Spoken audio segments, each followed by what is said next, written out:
Hello मेरे CMA foundation के बच्चों, कैसे हो? सब बढ़िया, सब मौज। तो मैं आपके लिए लेके आया हूं सीएमए फाउंडेशन दिसंबर 23 में जो पेपर आया था अकाउंट्स का, उसका पूरा सॉल्व करना है। हाँ, आपका paper 2 fundamentals of financial and cost accounting बोल के पेपर है। उसका वो 50 क्वेश्चन जो दिसंबर 23 में आया है, ये मैं लेके आया हूं। हम लोग सारे क्वेश्चन को डिटेल में आज सॉल्व करने वाले हैं। ये वीडियो तो आप देख ही रहे हो, आप देखोगे, आपको फायदा मिलेगा तो अपने दोस्तों का शेयर करना। इसके अलावा मैंने जून 2023 का पेपर सॉल्व करके भी डाला है यूट्यूब में, तो उसको भी आप पक्का से देख के जाना एग्जाम में। इसके अलावा हमारा और एक वीडियो आपको मिलेगा आगे जाके, जिसमें हमने लास्ट 20 इयर्स के जितने भी एमसीक्यूज थे, सारे एमसीक्यू को कंबाइन करके एक पूरा सेशन मैंने बनाया है, तो वो भी आप जरूर देख लेना। क्योंकि उसके अंदर 20 इयर्स का क्वेश्चन पेपर कर लोगे तो उसके बाद आपको एमसीक्यू बचता ही नहीं है, मतलब 50 का 50 क्वेश्चन उसमें से कॉमन है। इसके अलावा अगर आप मेरा YouTube चैनल देखोगे तो उसके अंदर सीएमए फाउंडेशन का बूस्टर मैराथन बोल के है, बूस्टर मैराथन, वो वाला वीडियो देख लेना। उसके अंदर इंस्टीट्यूट के मॉड्यूल में जितना एमसीक्यू क्वेश्चन है मैंने सारा सॉल्व कर दिया है आपके लिए। तो जो बच्चा ये बूस्टर मैराथन कर लेगा, 20 इयर्स कर लेगा, और साथ में ये जून 23 और दिसंबर 23 का पेपर कर लेगा, तो 50 में से भैया 50 क्वेश्चन आपको कॉमन मिल जाएंगे और कोई मेहनत नहीं करना पड़ेगा। अगर आप ठीक से अभी तक पढ़ाई नहीं की, अगर ये क्वेश्चन भी अच्छे से प्रैक्टिस करके चले गए ना, तो हो जाएगा, ठीक है ना। और अगर आपको ये वाला पीडीएफ चाहिए बाई चांस, ठीक है ना, तो आप वीडियो के डिस्क्रिप्शन बॉक्स में चेक करना, वहां पर मैं आपको वो दे दूंगा पीडीएफ, आप डाउनलोड कर लेना पक्का से, तो आपको प्रैक्टिस करने में भी आसानी हो, घर में प्रैक्टिस खुद से भी कर सकोगे एक बार। चलो शुरू करते हैं, टाइम वेस्ट नहीं करते हैं, शुरू करते हैं। भैया ये क्वेश्चन नंबर 51 से क्यों चालू है? ओहो बच्चा लोग, तुम लोग का 50-50 क्वेश्चन आता है ना, 1 से 50 जो है ना, वो लॉ का पेपर होता है, 51 से चालू होता है अकाउंट्स का, इसीलिए मैंने 51 से वहीं से उठा दिया, समझा? मैंने नंबर भी चेंज किया। पहला बोलता है गुड ब्रॉट फॉर 32, मैंने परचेस किया 32,000 का माल, ठीक है, परचेस किया तो मेरा एक्सपेंस है, ठीक है। Pass through sales day book, ओहो एक्सपेंस को सेल्स डे बुक में डाल दिया, मतलब इनकम बना दिया। विल रिजल्ट इन, इसकी वजह से क्या होगा, इनकम को एक्सपेंस को अगर इनकम बना दिया, इनकम बढ़ गया मतलब प्रॉफिट बढ़ गया, मेरा ग्रॉस प्रॉफिट बढ़ जाएगा, मेरा नेट प्रॉफिट बढ़ जाएगा। Increase in gross profit, option D एकदम सही है। Next, credit purchase of fix assets are recorded in, ये रिकॉर्ड होता है जर्नल प्रॉपर में, क्योंकि जिसका कोई नहीं होता उसका जर्नल प्रॉपर होता है, तो journal proper option number A. And expenditure is capital in nature when, capital expenditure कब होगा? The receiver of the amount is going to treat it for purchase of fixed asset. Treat करने का क्या बात हो? It increases quantity of fixed asset. हाँ, कोई खर्चा करो और फिक्स एसेट बढ़ जाएगा तो कैपिटल एक्सपेंडिचर है, कैपिटल नेचर है, ये सही लग रहा है ऑप्शन बी। वे बाकी ऑप्शन नहीं देखेंगे, अरे करेक्ट मिल गया तो बाकी देख के क्या टाइम वेस्ट करोगे, मजा खराब करोगे। Next, accounting does not record non financial transaction because of, money measurement concept बोलता है ओनली फाइनेंशियल ट्रांजैक्शन रिकॉर्ड होगा, नॉन फाइनेंशियल रिकॉर्ड नहीं होगा, तो because of money measurement concept, money measurement. Next वाला देखो, बोलता है book value of asset 145,800 after charging 3 years depreciation. अच्छा, बुक वैल्यू आज का बोल रहा है 145,800 है, 3 साल के एंड में, 3rd ईयर के एंड में, ठीक है। Depreciation 10% per annum on WDV basis, तो 10% करके डेप्रिशिएट करते जाने से WDV 90% बचता है। ओरिजिनल कॉस्ट कितना है? तो सुनो ना, 145,800, एक बार 90% किया तो 1 साल पीछे गए, फिर से 90% डिवाइड किया 1 साल और पीछे गए, फिर से 90% डिवाइड किया 1 साल और पीछे चले गए, तो करके देखो ऑप्शन नंबर सी 2 लाख आ रहा है। समझ में आ गया? 10% डेप्रिशिएशन है, WDV 90% है, कितने साल पीछे जाना है? 3 साल, तो 3 बार 90% से डिवाइड कर देंगे, शॉर्टकट चाहिए होता ना, शॉर्टकट, ये शॉर्टकट मिल गया।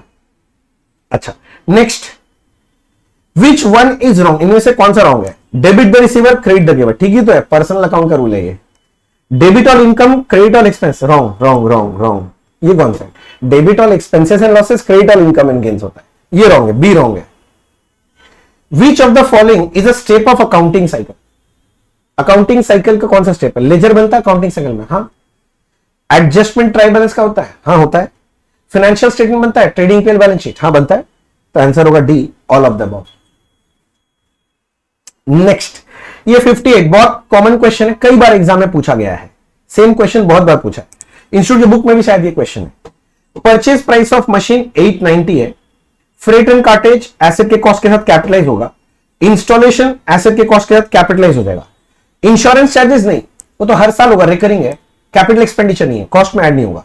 यानी मेरा एसेट का कॉस्ट 890 प्लस 7 प्लस 30 तो 927 है। Useful life 5 years, no residual value, calculate the amount of second year depreciation straight line. Second बोलो, फर्स्ट बोलो, फिफ्थ बोलो, कोई मतलब नहीं है, स्ट्रेट लाइन में हर साल का डिप्रिशिएशन सेम होता है। तो origin cost minus scrap value 0 divided by life करने से आ रहा है आपका डिप्रिशिएशन 185,400, ऑप्शन नंबर सी। बहुत कॉमन क्वेश्चन है। इंश्योरेंस चार्जेस नहीं लिए क्योंकि रिकरिंग है, हर साल इंश्योरेंस करवाएंगे ना हम लोग। अच्छा, फिर क्या बोल रहा है, bank has directly paid 2250 electricity bill as per standing instruction. Bank अगर पे कर दिया मतलब पासबुक में रिकॉर्ड हो गया, मतलब मान लो कैशबुक है, पासबुक है, तो पासबुक का बैलेंस कम हो जाएगा, कैशबुक यहीं खड़ा है। In BRS statement starting passbook overdraft, अच्छा ये सिचुएशन था, passbook OD balance starting point है, पासबुक से कैशबुक क्या करोगे ऐड, किंतु ओडी है तो उल्टा कर देना लेस, तो हमको लेस करना पड़ेगा 2250, लेस 2250, कौन सा ऑप्शन है, option C, 2250 will be deducted to bank overdraft, sorry passbook overdraft. ठीक है, goods costing 20,000 destroyed by accident, insurance claim 0 है। ज्वाइंट वेंचर का पूछ रहा क्या करोगे, अगर कोई एबनॉर्मल लॉस होता है तो हमने बोला ज्वाइंट वेंचर में उसमें रिकॉर्ड करना ही नहीं, ऑटोमेटिक सब एडजस्ट हो जाता है, कोई एंट्री करने की जरूरत नहीं है, तो आंसर बी है, no entry will be made in the books of joint venture. ठीक है, 61, on receipt of goods the consignee debit which of this goods, on receipt of goods, goods मिला किसको, कंसाइनी को, कंसाइनमेंट चैप्टर का बात कर रहा है, तो कंसाइनी को तो गुड्स मिलने से वो कुछ एंट्री नहीं करता है, तो कौन सा अकाउंट में करता है, कोई एंट्री नहीं करता है, अरे कौन सा अकाउंट में, अरे कोई एंट्री नहीं करता है, बोलते रहूं, तो परचेज भी नहीं है, गुड्स अकाउंट भी नहीं है, कंसाइनर भी नहीं है, तो आंसर है नन ऑफ दिस, एंट्री होता ही नहीं है। अच्छा देखो next, X sent out goods to Y, ठीक है, कॉस्टिंग 2,50,000, बहुत अच्छा, गुड्स का कॉस्ट है 2,50,000, goods are to be sold cost plus 25, CP SP profit, profit 25 है, कॉस्ट के ऊपर, कॉस्ट 100 है, सेलिंग 125, तो इस गुड्स का सेलिंग प्राइस कैसे निकालोगे, कॉस्ट को कॉस्ट से डिवाइड करो, सेलिंग प्राइस से मल्टीप्लाई करो, तो 250 यार 3,12,500 सेलिंग वैल्यू है इसका गुड्स का। The consignor asked consignee to pay advance for an amount equal to 60% of sale value, बोलते सेल वैल्यू का 60% एडवांस का अमाउंट है, तो इसका 60% करो, तो एडवांस का अमाउंट है 187,500, अमाउंट ऑफ एडवांस कितना है 187,500। ये 62 भी कॉमन है, ये क्वेश्चन तो जून में और दिसंबर में दोनों में आया था, बस फिगर थोड़ा सा डिफरेंट था शायद, वो याद नहीं है मेरे को, सेम क्वेश्चन आया, रिपीट होता है यार एमसीक्यू, सारा एमसीक्यू रिपीट होता है हमेशा। Joint venture account is of the nature of, joint venture account is of the nature of, कौन से नेचर का जॉइंट वेंचर, नॉमिनल अकाउंट है, प्रॉफिट लॉस निकलता है, नॉमिनल अकाउंट है, नॉमिनल, ऑप्शन बी। अच्छा next, at the time of dishonour of endorse bill, endorse bill dishonour हो गया, ठीक है, विच of the following account will be created by ड्रॉई, ड्रॉई अपने बुक्स में क्या एंट्री करेगा, bills payable debit, noting charges debit to drawer, ये एंट्री करेगा, तो बोला क्रेडिट किसको करेगा, क्रेडिट ड्रॉवर को करेगा, तो ड्रॉवर, ऑप्शन नंबर बी। देख लो, बिल्स ऑफ एक्सचेंज चैप्टर पढ़ा हुआ है, एंट्री याद रखना पड़ेगा। Next, the debts written off earlier as bad is recovered subsequently, मतलब बैड डेट रिकवरी है, एंट्री होता है cash account debit to bad debt recovery या bad debt recovered, or option A correct लग रहा है, credited to bad debt recovered account. Next, which is intended to be used over long term for earning profit, तो भैया हम कोई fix asset खरीदते हैं, मतलब कैपिटल एक्सपेंडिचर होता है, तो लॉन्ग टर्म नेचर का बेनिफिट मिलता है, तो option number B capital expenditure, long term बोला भैया, शॉर्ट टर्म नहीं, short term revenue. When opening stock 50, closing stock 40, sales 240 है, and profit margin is, थोड़ा छोटा करता हूं, 20% cost, CP SP profit, profit 20% on cost बोला है, सेलिंग प्राइस 1, परचेज कितना है, तो बेटर है ट्रेडिंग बना लो, ओपनिंग स्टॉक दिया है 50,000, क्लोजिंग स्टॉक दिया है 40,000, सेल्स दिया है 2,40,000। बोल रहा है परचेज कितना है। मैं बोला पहले जीपी निकालो ना, सेल 240 है, सेल को सेल प्राइस से डिवाइड करो, प्रॉफिट चाहिए प्रॉफिट से मल्टीप्लाई करो, 40,000 ये निकल गया। तो परचेज का फिगर बैलेंसिंग फिगर निकल जाएगा, 240 प्लस 40 माइनस 50 माइनस 40, 190 बच रहा है। तो परचेज हो गया 1,90,000, ऑप्शन नंबर ए। ये क्वेश्चन भी रिपीट हो रहा है, बहुत बार रिपीट होता है क्वेश्चन, जून दिसंबर दोनों में रिपीट हुआ क्वेश्चन है। समझ में, ये सब इंपॉर्टेंट क्वेश्चन है, पूछेगा ये लोग। Next, accounting equation asset equals to liability plus owners equity, वही liability plus capital is a formal expression of, किसका एक्सप्रेशन, मतलब ये किसके वजह से होता है, डुअल एस्पेक्ट कॉन्सेप्ट। जो लोग मेरा बेसिक क्लास करके नहीं तो मेरे यूट्यूब चैनल में देख लेना, मेरा बेसिक क्लास है, 3-4 तो बेसिक क्लास होगा, वो पढ़ लेना, उसमें पढ़ाया हुआ है प्रूव करके। Dual aspect concept, double entry system. Balance sheet भी टैली क्यों होता है, डुअल एस्पेक्ट कॉन्सेप्ट की वजह से। When a cheque is received and it has been deposited into bank at later date, पहले चेक मिला था किंतु बाद में जमा हुआ, जिस दिन चेक मिला था तो बाद में जमा हुआ, तो cash account debit to party होगा। और बाद में जिस दिन जमा करेंगे हम बैंक में, उस दिन एंट्री करेंगे bank account debit to cash account. Then on later date, later date को ये एंट्री होना चाहिए, डैश विल बी क्रिएटेड, तो आंसर है cash account will be created, option B. क्योंकि कोई चेक पहले मिला और बाद में बैंक में जमा कर रहे हैं तो डायरेक्ट बैंक अकाउंट यूज नहीं होता है, पहले कैश में यूज होता है, उसके बाद बैंक में जाता है। तो ये चेक पहले कैश बॉक्स में रखते हैं, याद कर लो, बोलो ठीक है। Next, eight the end of accounting year outstanding subscription, outstanding rent, outstanding subscription तो ये मेरा एसेट है और आउटस्टैंडिंग रेंट ये मेरा लाइबिलिटी है, ठीक है। Of a club will be shown in dash side of balance sheet, तो एक एसेट में जाएगा एक लाइबिलिटी में जाएगा, ऑप्शन डी ठीक लग रहा है मेरे को। देखो तो आउटस्टैंडिंग सब्सक्रिप्शन एसेट साइड में और रेंट लाइबिलिटी साइड में, आउटस्टैंडिंग रेंट। एक रिसीवेबल एक पेबल है, रिसीवेबल एसेट पेबल लाइबिलिटी, ठीक है ना। नेक्स्ट बोलता है सैलरी पेड ड्यूरिंग देयर कितना होगा बताओ, ठीक है। Salary have been shown in income and expenditure 3 lakh. अगर आपको याद हो इसमें क्या क्या करते हैं, ओपनिंग आउटस्टैंडिंग जो होता है ना वो ऐड करते थे, क्लोजिंग आउटस्टैंडिंग लेस करते हैं, ओपनिंग प्री लेस करते हैं और क्लोजिंग प्री ऐड करते हैं, तब जाके पता चलता है रिसिप्ट्स एंड पेमेंट में कितना जाएगा। It was outstanding at the beginning of the year 42, opening outstanding 42 और एंड ऑफ द ईयर में 3 मंथ्स का था, है एंड ऑफ द ईयर मतलब 3 लाख जो दिया हुआ था, 1 साल का है ना, 1 साल का होता है 12 महीना, 12 महीना का इतना है सैलरी, तो 3 महीना का कितना होगा निकालो।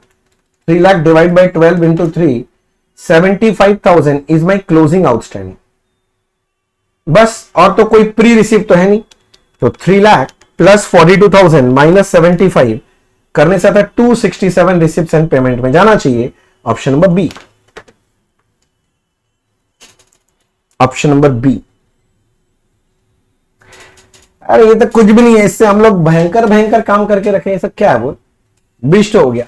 चलो next, which of the following items are usually related to non profit organisation, endowment हाँ, लेगेसी मिलता है हाँ, लाइफ मेंबरशिप मिला है वहां पर चैप्टर में हाँ, ट्रांसफर फीस नहीं, एंट्रेंस फीस हाँ। बोलता है select the correct answer from the option, होना चाहिए 1 2 3 5, किसमें 1 2 3 5, ऑप्शन नंबर सी करेक्ट है, 1 2 3 5 ये एनपीओ में मिलेगा, नॉन प्रॉफिट ऑर्गेनाइजेशन। क्या हुआ, ठीक है ना। Next, in case of sole proprietorship income tax क्या होगा, तो सोल प्रोप्राइटर केस में इनकम टैक्स प्रोप्राइटर का पर्सनल एक्सपेंस होता है, ड्राइंग्स। कौन सा ऑप्शन सही लग रहा है, मेरे ख्याल से सी सही है, treated as proprietors personal expense. देख लो, लो बड़ा कर दिया इसको, देख लो बड़ा बड़ा करके देख लो, ठीक है। Next, which of the following are included in trading NPL, trading PL में क्या आता है, ट्रेडिंग पीएल में सारा नॉमिनल अकाउंट आता है, सारा रेवेन्यू इनकम और एक्सपेंस आता है। बोलता है रेवेन्यू एक्सपेंडिचर इनकम, हाँ आता है। रेवेन्यू एज वेल कैपिटल, नहीं, ये यही ऑप्शन करेक्ट होगा, देख लो लो लो लो देख लो खुद से। रेवेन्यू एक्सपेंडिचर भी आता है, इनकम भी आता है, एक्सपेंडिचर भी आता है, इनकम भी आता है। या ये क्या था? अरे कुछ नहीं, थोड़ा समझती। फिर बोल रहा है देखो 75, income and expenditure account, number 2 receipts and payment account are prepared. कौन सा बेसिस प्रिपेयर होता है? ये तो हम पहले दिन ही पढ़ाते हैं कि इनकम एंड एक्सपेंडिचर कौन सा बेसिस बनता है? अक्रूवल बेसिस में बनता है, और receipts and payment cash basis में बनता है। Accrual cash, option number D ठीक लग रहा है। नंबर 1 अक्रूवल बनता है, नंबर 2 कैश बेसिस में बनता है। मजा आ गया भैया, मजा आ गया भैया, मजा आ गया। हाँ मजा तो आ गया। Next, when at the end of the year entry that is closing stock debit हो गया 65 और परचेज क्रेडिट हो गया 65। Closing stock debit to purchase, इसका मतलब परचेज को आपने क्लोजिंग स्टॉक के साथ एडजस्ट कर दिया। मतलब ये जो क्लोजिंग स्टॉक है अब ट्रायल बैलेंस में दिखाई देगा। मतलब ये क्लोजिंग स्टॉक अब ट्रेडिंग के क्रेडिट साइड में नहीं दिखाई देगा, सिर्फ बैलेंस शीट के एसेट साइड में दिखाई देगा। ठीक है, then closing stock will be shown asset side of balance sheet, और कहीं नहीं जाएगा। ये क्वेश्चन भी बहुत कॉमन है इन लोग का, हर बार घुमा घुमा के पूछता है ये क्वेश्चन। पूरा लॉजिक क्या हुआ है? बहुत जन क्लोजिंग स्टॉक टू परचेज नहीं करके ट्रेडिंग सीखा होगा एंट्री, वो एक ही बात है। Next, the following information is given in trial balance of Shekhar store on 31 March. Year का एंड है 31 मार्च 2003। बैड डेट दिया ट्रायल बैलेंस में, बैड डेट का एंट्री को डेटर से लेस नहीं करना है। आप प्रोविजन अकाउंट में क्लोज करेंगे। डेटर 3 लाख का है, प्रोविजन फॉर डाउटफुल डेट का opening balance 18,000। If Shekhar store makes a provision for bad date 5% letter, 3 lakh का 5%, 5 दिया 15,000 है closing provision. The amount for such provision charge to PL. अच्छा, पीएल में कितना जाएगा? तो provision for bad debt account बनाओ, by balance brought down, opening balance 18 दिया हुआ है। बैड डेट क्लोज करेंगे तो to bad debt 15,500, closing balance to be maintain, to balance carried down, अभी तुम निकाला 15,000 था। पूछ रहा है पीएल में कितना जाएगा, तो ये बाई पीएल वाला फिगर पूछ रहा है। हमने प्रोविजन का काउंटिंग क्लास में बहुत डेप्थ में सीखा था, 1.5 घंटा लगा के सीखा था। 15,500 प्लस 15,000 माइनस 18,000, 12,500। ऑप्शन है, हाँ बी भैया, B B B B B, हाँ ठीक है बी यार, लो लो बी। देख लो प्रोविजन अकाउंट बनाओ, पीएल में कितना जाएगा पता चल जाएगा। ज्यादा दिमाग लगाने का, अकाउंट्स कैसे सोचो। ग्रॉस प्रॉफिट मांग रहा है अगले क्वेश्चन में, तो मेरे को समझ में आ गया ग्रॉस प्रॉफिट मांग रहे हो तो मुझे ट्रेडिंग बना लेना चाहिए। बोलता है परचेज 1520, ओपनिंग स्टॉक तो नहीं पता, परचेज बोल रहा है 1520। Wages and salaries 2,10,000 direct expense, sales 2160 credit में जाता है। ओपनिंग स्टॉक 2,08,000 आ गया। क्लोजिंग स्टॉक 220, क्लोजिंग स्टॉक इधर जाएगा 220। ऑडिट फीस नहीं, ये तो पीएल आइटम है, ग्रॉस प्रॉफिट में तो ट्रेडिंग है। तो बोलता है जीपी बताओ, सब तो हो गया, जीपी निकाल लो। 21,60,000 का sale plus closing stock 2,20,000 minus 2,08,000 का ओपनिंग स्टॉक माइनस 1520 का परचेज माइनस 210 का वेजेस एंड सैलरीज 442। भैया सैलरीज है ना पीएल में जगह, नहीं वेजेस पहले बोला है ना, ये पढ़ा होगा रूल। Option C. क्या क्या दिक्कत है बता, साथ साथ लिख के कर लेना। आप वीडियो देख रहे हो, अगर आपको लग रहा है थोड़ा फास्ट है, थोड़ा स्लो कर लो, पॉज कर लो। लग रहा है मैं स्लो जा रहा हूं, थोड़ा स्पीड बढ़ा लो। वीडियो का मजा तो यही है। अब ये सब हम लोग रिवीजन कर रहे हैं बेसिकली बैठ के। अब इसमें अगर मैं बहुत टाइम लगाऊं, क्लास में तो हम तो बहुत टाइम लगाते ही हैं, तो मैं बोलता ही है कि भैया धीरे धीरे जाते। यहां भी टाइम लगाओ तो मजा नहीं आएगा ना आपको। Prepaid insurance account is, prepaid insurance मेरे लिए एसेट है, एसेट है ना। तो भैया इसको रियल बोल दे, नहीं नहीं प्रीपेड है, ये रिप्रेजेंटेटिव पर्सनल अकाउंट है। इट रिप्रेजेंट, ये रिप्रेजेंट करता है उस इंश्योरेंस कंपनी को जिसको मैंने एडवांस में पैसा दे रखा है, रिप्रेजेंटेटिव पर्सनल। ठीक है। A trial balance shows, trial balance shows arithmetical accuracy in the books of accounts. वो ये लाइन याद है, ऑप्शन नंबर डी। क्लास में भी लाइन बोल बोल के दिमाग खा गए थे आप लोग का, तो यही लाइन आता है बार बार। The person other than original creditor to whom the amount in the bill is made payable to is known as अच्छा, person other than original creditor, bills के केस में जो ओरिजिनल क्रेडिटर है वो ड्रॉर बनता है, मतलब उसको छोड़ के किसी और आदमी को पेमेंट अगर जा रहा है तो वो कौन है? तो अल्टीमेटली जिसको पेमेंट जाता है उसको पेई बोलते हैं, पेई। ऑप्शन नंबर बी होना चाहिए, पेई। 81 का ऑप्शन बी होना चाहिए, पेई। बढ़िया क्वेश्चन, ब्लफ कर सकता है इस क्वेश्चन बच्चा लोग को, बढ़िया question. Next, retirement of bill का मतलब है, रिटायरमेंट का मतलब है मैच्योरिटी के पहले पैसा दे देना, making payment before the due date. Option number A. ये भी बहुत कॉमन क्वेश्चन है, बहुत बार आता है, बहुत बार आता है। विच of this account is not open in books of consignment? अभी किया था थोड़ा देर, नहीं अभी नहीं, ये वाला क्वेश्चन पहले भी देखा हुआ है लग रहा है, कॉमन क्वेश्चन है ये भी।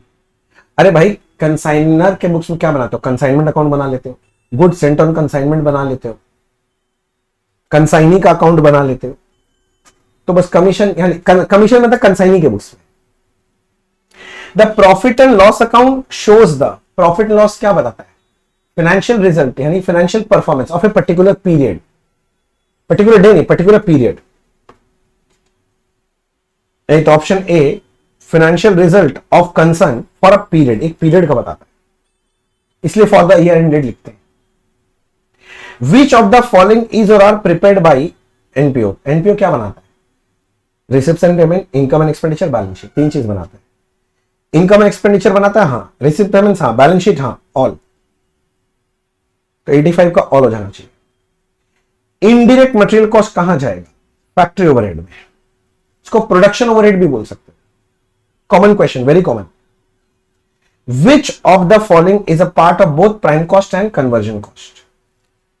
तो प्राइम कॉस्ट में आता है direct material plus direct labour plus direct expense, और कन्वर्जन कॉस्ट में आता है direct labour plus direct expense plus factory overhead. तो कॉमन क्या पूछ रहा है? तो डायरेक्ट लेबर और डायरेक्ट एक्सपेंस कॉमन होता है, डायरेक्ट मटेरियल नहीं, इनडायरेक्ट लेबर नहीं। डायरेक्ट लेबर हाँ, ऑल तो नहीं हो सकता, डायरेक्ट लेबर सही option. Next, in classification by function cost are divided into, function के हिसाब से वही administrative overhead, office overhead, selling and distribution overhead, ये सब होता है। कौन सा ऑप्शन है? Option B, manufacturing, administrative, selling, distribution cost. Next, the main purpose of cost accounting, cost accounting का मेन पर्पस क्या चीज है? Decision making, right? ऐसा कोई ऑप्शन है? हाँ, option C, provide information to management for decision making. Which one is false? इनमें से कौन सा झूठ है? बोलता है fixed cost per unit increases with increases in output, false. अरे आउटपुट अगर बढ़ेगा तो fixed cost per unit decrease होता है, तो पहला ही मिल गया, यही फॉल्स। बोलता है statement showing breakup of cost, cost का ब्रेकअप कहां दिखाते हैं? कॉस्ट शीट में, तो option number D, cost sheet. Very important question, बहुत बार पूछता है। A cost unit is, cost unit मतलब जिसमें हम लोग कॉस्ट को एक्सप्रेस करते हैं, पर केजी, पर पाउंड, पर लीटर, पर सेंटीमीटर, समझ रहे हैं? तो ऑप्शन कौन सा? B, a unit of production of service in relation to which cost are एसेटेड, cost are एसेटेड या कॉस्ट आर एक्सप्रेस्ड भी बोल सकते हैं। 93, from the following information find out purchase of raw material when raw material consumed is 53, closing stock 9, opening इतना। तो raw material consume का formula था हमारा opening stock plus purchase minus closing stock. Raw material consumed है 53,000, opening stock है 6,000, purchase नहीं पता, यही तो निकालना था, और क्लोजिंग स्टॉक है 9,000। तो अगर मुझे परचेज निकालना है तो मैं बोलूंगा 53,000 प्लस 9,000 माइनस 6,000, करने से आ रहा है 56,000, that is option number B. ये भी बहुत कॉमन है, बहुत बार पूछता है, रिपीटेटिवली पूछता है ये सब क्वेश्चन। करके जाना है मुन्ना, ये सब छोड़ के नहीं जाना, प्लीज मेरा बात मानो, छोड़ के नहीं जाएंगे हम, समझा? अच्छा, next, which of the following terms is or are excluded from cost account? Cost में नहीं लिया आता है, फाइनेंशियल नेचर का आइटम देखते हैं, इनकम टैक्स नहीं लेंगे, financial nature, interest on debenture नहीं लेंगे, फाइनेंशियल नेचर, कैश डिस्काउंट नहीं लेंगे, financial nature. Option number D, all of the above. तुम देखोगे अगर धीरे धीरे प्रैक्टिस करोगे, ये भी बहुत कॉमन क्वेश्चन है, बहुत बार इंस्टीट्यूट पूछता है ये वाला। तो सारा क्वेश्चन में तो बोल दे रहे, नहीं सारा में नहीं बोल रहे, ध्यान से सुनना। बोलता है डायरेक्ट वेजेस 246 का, ठीक है। फैक्ट्री कॉस्ट दे रखा है, फैक्ट्री कॉस्ट कैसे निकलता है तुमको पता है? देखो, direct material plus direct labour, direct expense देता नहीं है, प्लस फैक्ट्री ओवरहेड, ये ऐड करने से आता है फैक्ट्री कॉस्ट। तो लोग बोलता है डायरेक्ट लेबर मतलब डायरेक्ट वेज 246 ये दिया हुआ है, हाँ, और ये दिया हुआ है 560, ठीक है ना। If the ratio of direct wage and factory overhead, direct wage and factory overhead is 3:1। अच्छा, बोलता है डायरेक्ट मटेरियल कॉस्ट कितना होगा, डायरेक्ट मटेरियल कॉस्ट। तो डायरेक्ट वेज अगर ये 246 मेरे को पता है 10 तरह की, 3 का मतलब 246 है, तो पहले बताओ ना फैक्ट्री ओवरहेड कितना होगा। तो 246 डिवाइडेड बाई 3 इंटू 1, तो फैक्ट्री ओवरहेड मिल जाएगा 246 डिवाइड बाई 3 इंटू 1, तो ये 82,000 आ रहा है, तो ये 82,000 आ गया। तो डायरेक्ट मटेरियल कैसे निकलेगा, बैलेंसिंग फिगर। तो मैं बोल रहा हूं 5,60,000 में से पहले 82,000 माइनस कर दो, फिर 246 माइनस कर दो, तो जो बचेगा ये बैलेंसिंग फिगर आ रहा है 232 direct material, 232, option number D 232। क्या सर सब सही चल रहा है ना यहां तक? आगे चलो, आगे अगला क्वेश्चन देखो।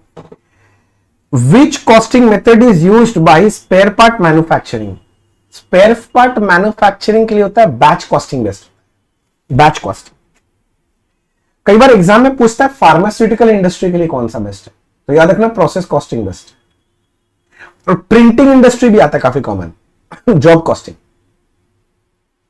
मैं तो बोलूंगा इंस्टीट्यूट के मॉड्यूल में ना देखना एक पेज दिया हुआ है जिसके अंदर लिखा हुआ है अलग अलग इंडस्ट्री के लिए कौन सा कॉस्टिंग मेथड बेस्ट है, वो याद कर लेना। और इवन मैं एक और चीज बोलूंगा, वो जो कॉस्ट अकाउंटिंग स्टैंडर्ड्स होते हैं ना, उसका नंबर का सबका नाम है ना, वो याद कर लेना, वो वाला पेज। वो एक एक क्वेश्चन पूछता है, 2 नंबर तो पक्का है। Director remuneration and expenses form password. Director तो मैनेजमेंट करता है, मतलब एडमिनिस्ट्रेशन खर्चा है, तो ऑफिस एंड एडमिनिस्ट्रेशन ओवरहेड में आना चाहिए, office and administration overhead, administration option number B. Next, interest on own capital, मेरा खुद के कैपिटल पे interest, it is a notional cost, notional cost imputed, हाँ नोशनल कॉस्ट, ऑप्शन बी है। Cost accounting standard 9 is related to packing material cost. याद रखना पड़ेगा बच्चे, याद है तो ठीक है, इसमें कोई कॉन्सेप्ट है नहीं, ठीक है। Next 100, direct expense are also known as chargeable expense बोलते हैं इसको, ऑप्शन नंबर डी। वैसे मैंने ये पीडीएफ में आंसर्स का शीट भी दे दिया नीचे, तो आपको इजी रहेगा, कभी आप कुछ मिस कर जाए तो एक बार देख लेना। मेरे हिसाब से तो ये पीडीएफ आप डाउनलोड कर लो, लिंक डिस्क्रिप्शन बॉक्स में दिया हुआ है, और ये वीडियो का लिंक अपने सारे दोस्तों का शेयर करो। आई होप आपको ये बेनिफिशियल लगा। अगर बेनिफिशियल लग रहा है तो कमेंट बॉक्स में लिख के बताओ, वीडियो को लाइक भी कर देना, चैनल को सब्सक्राइब कर लो, बेल नोटिफिकेशन ऑन कर दो, क्योंकि ऐसे बहुत सारे वीडियोस आएंगे। और जो मैंने स्टार्टिंग में बोला था याद रखना, वो सारा वीडियोस कर लेना, तो 50 का 50 क्वेश्चंस कॉमन मिल जाएगा, ठीक है। तो आज के लिए इतना ही, अगले दिन फिर मिलेंगे। Thank you so much, bye bye and all the best for your exam.